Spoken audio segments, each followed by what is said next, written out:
નમસ્કાર, આપ જોઈ રહ્યા છો નેશન પ્લસ ન્યૂઝ. હું છું હિરલ આપની સાથે. અરવલ્લી જિલ્લામાં આગામી સ્થાનિક સ્વરાજ્યની ચૂંટણીઓ પૂર્વે જ ભાજપમાં આંતરિક વિખવાદ સપાટી પર આવ્યો છે. મોડાસા ખાતે ચાલી રહેલી સેન્સ પ્રક્રિયામાં બાયડ ભાજપ યુવા મોરચાના શહેર પ્રમુખ આકાશ પટેલનું નામ ચર્ચામાં આવતા જ વિવાદનો મધપૂરો છંછેડાયો છે. અરવલ્લી જિલ્લામાં ભાજપ દ્વારા ઉમેદવારોની પસંદગી માટેની કવાયત ચાલી રહી છે, પરંતુ બાયડ તાલુકામાં સમીકરણો બદલાયા છે.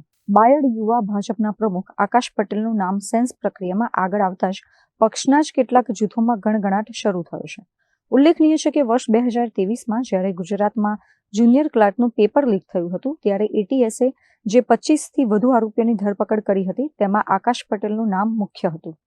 આકાશ પટેલ પર ઉમેદવારો પાસેથી 10 લાખ રૂપિયા ઉઘરાવ્યા હોવાનો ગંભીર આક્ષેપ છે. ત્યારે આ વિવાદમાં હવે કોંગ્રેસે પણ એન્ટ્રી કરી છે.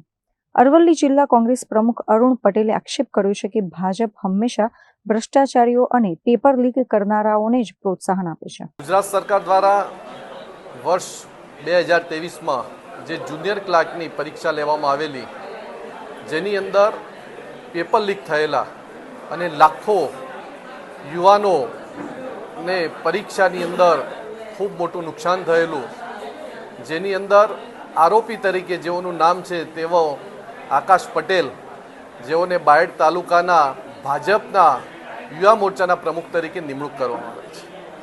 આ ભારતીય જનતા પાર્ટીની સરકાર જે ભ્રષ્ટાચારથી તય હોય, આરોપીઓ હોય તેવા લોકોને હોદ્દા આપી અને શું કરવા માગે છે એ સમજ પડતી નથી.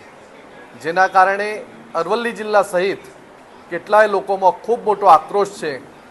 શિક્ષિત બેરોજગાર યુવાનો જ્યારે રોજગારી માટે આમ તેમ મહેનત કરતા હોય, રાત દિવસ મહેનત કરતા હોય, ત્યારે આવા પેપર લીકની અંદર જોડાયેલા લોકોને હોદ્દા આપી અને ભારતીય જનતા પાર્ટી પોતાની જે છબી છે એ લોકોની અંદર એવી ઉપસાવવા માગે છે કે ભ્રષ્ટાચારથી આ ભાજપની સરકાર મસ્ત છે.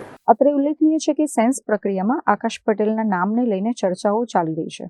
ત્યારે ભાજપના જ નિષ્ઠાવાન કાર્યકરોમાં નારાજગી જોવા મળી રહી છે. આ આંતરિક ખેંચતાણને કારણે બાયડ ભાજપનું રાજકારણ અત્યારે ગરમાયું છે, પરંતુ અરવલ્લી જિલ્લા ભાજપ પ્રમુખે કોંગ્રેસના આરોપોને પાયાવિહોણા ગણાવ્યા છે. આમ તો જિલ્લા અધ્યક્ષ તરીકે જિલ્લાની ટીમ જાહેર કરવાની સત્તા મને હોય છે. તાલુકાના મોરચાના પ્રમુખો જાહેર કરવાની સત્તા જે તે મંડળના અમારા પ્રમુખની હોય છે. અને એમાં બાયડ શહેરમાં જે અમારા યુવા મોરચાના પ્રમુખ જાહેર થયા છે, એમનું નામ પેપર કાંડમાં હતું એવું મીડિયાના મારફતે મને પણ ધ્યાન પર આવ્યું. ત્યારે મેં ઊંડાણપૂર્વક તપાસ કરી છે અને એ ભાઈ જે છે અમારા યુવા મોરચાનું જે નામ આવ્યું છે, એ પેપર કૌભાંડમાં એ રીતે લખવામાં હતો.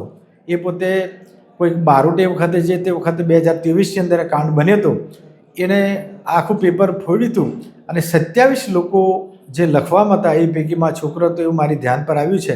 અને એમના એ વખતે ત્યાં બોલાયા હતા, એની તપાસ પણ થઈ હતી અને એમના પર કોઈ વજૂદ નથી એ રીતે એમને તાત્કાલિક જામીન પણ આપ્યા હતા. અને એમ છતાંય કોઈ જો મારી ધ્યાન પર વિશેષ આવશે તો પાર્ટી આગળ વધી અને એના પર પગલાં પણ ભરશે. કોંગ્રેસનું કહેવું છે કે ભાજપ આ બાબતની છાપે છે અને હોદ્દા આપે છે. આવી નાની બાબત હોય એ પાર્ટીમાં અમારા ધ્યાન પર આવે પછી આપણે એને નિર્ણય કરતા હોઈએ છીએ. એવું કોઈ મોટું કૌભાંડમાં કે એવા વ્યક્તિને અમારા ધ્યાન પર કે એવું મોટું કોઈ હોદ્દો અમે આપેલ નથી. એટલે એમના જે આક્ષેપો છે એ વાહિયાત છે અને તથ્ય વિહોણા છે. અને મેં ફરી આપને કહું છું કે કોઈ પણ દોષિતને આ પક્ષમાં સ્થાન નથી. કદાચ એમાં દોષિત ઠરશે તો પાર્ટી પગલો ભરી અને તરત જ પાર્ટીમાંથી એને બહાર કાઢશે. મહેન્દ્ર પ્રસાદ, નેશન પ્લસ ન્યૂઝ, અરવલ્લી. સમાચારોના સતત અપડેટ મેળવવા માટે અમારી નેશન પ્લસ ન્યૂઝની યુટ્યુબ ચેનલને સબસ્ક્રાઇબ કરો, બેલ આઇકન દબાવો અને જોડાયેલા રહો ફેસબુક, ઇન્સ્ટાગ્રામ અને ટ્વિટર પર.